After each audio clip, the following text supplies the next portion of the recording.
जय श्री कृष्ण। मित्रों नमस्कार। मैं विनोद शुक्ला प्रयागराज से आपका हार्दिक अभिनंदन करता हूं हमारे YouTube चैनल आत्मसृजन में।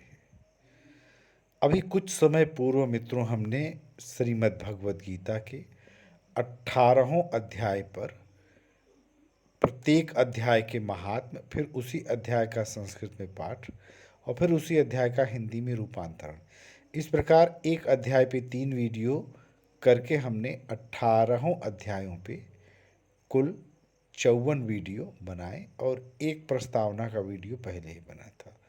अब आपको हम एक शब्द अक्सर गीता में आता है कि भगवान कहते हैं मुझे तत्व से जानो।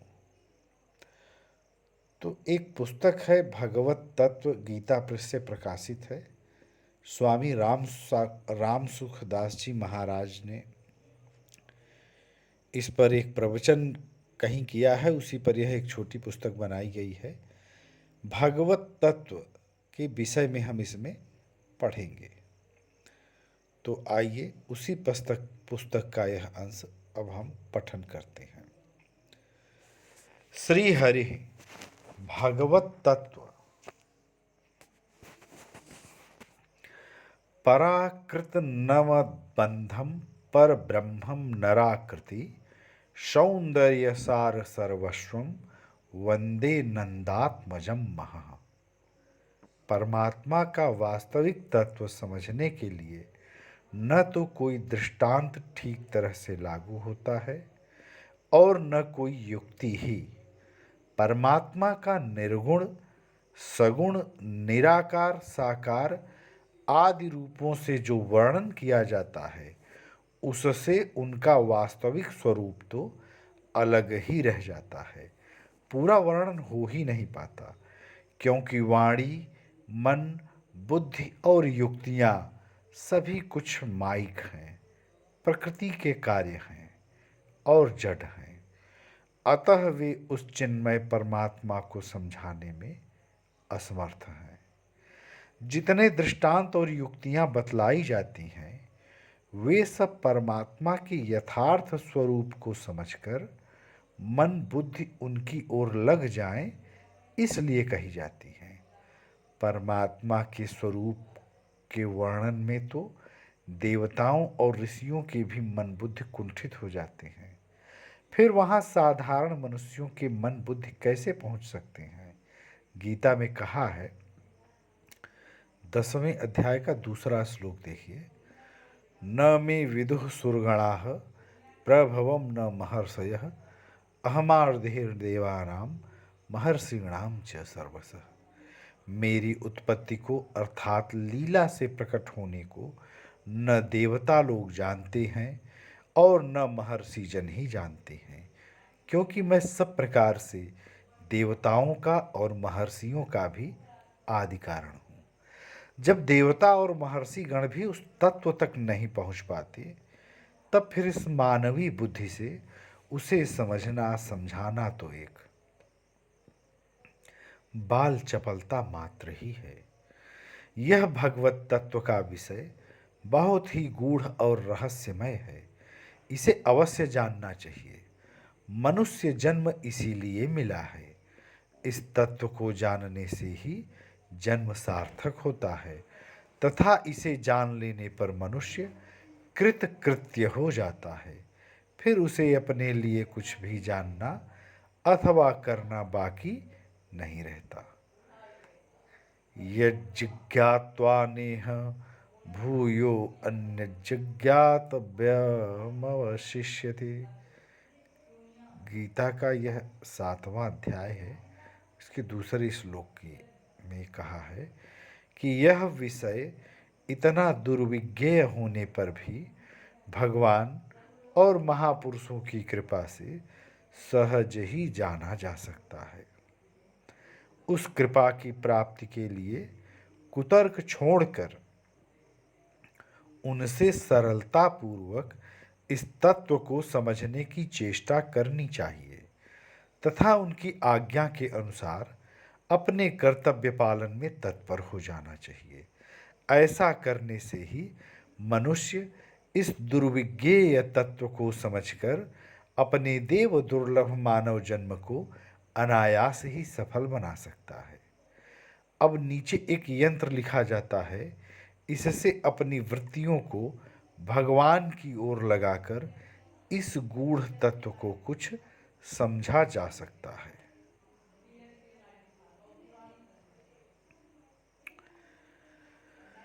वैसे तो परमात्मा के स्वरूप अनंत हैं, पर समझने के लिए यहाँ 3 रूप बतलाए जाते हैं।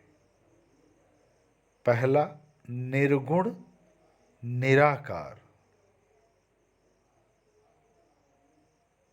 दूसरा सगुण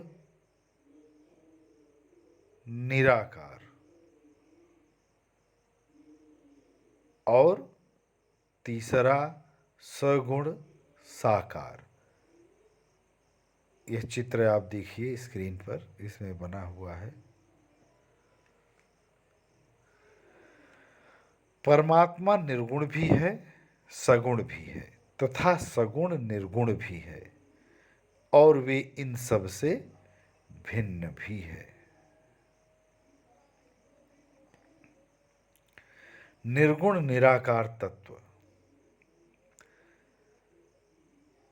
परमात्मा का निर्गुण तत्व मन वाणी का अविषय है। वह सत असत से विलक्षण है। भगवान ने गीता में कहा है, ज्ञेयं यत्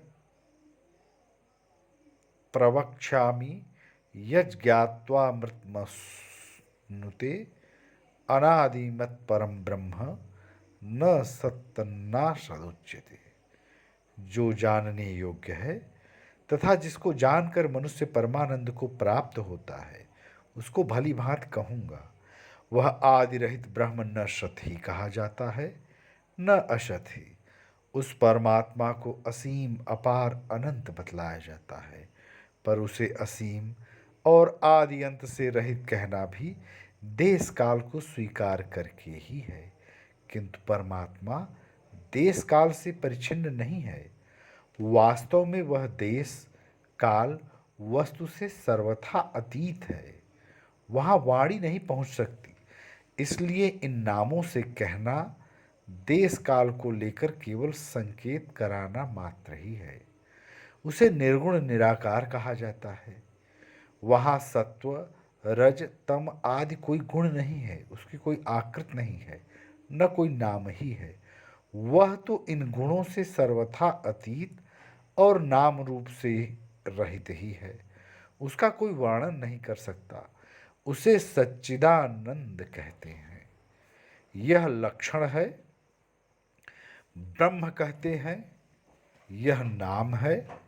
निर्गुण निराकार कहते हैं, यह रूप है। पर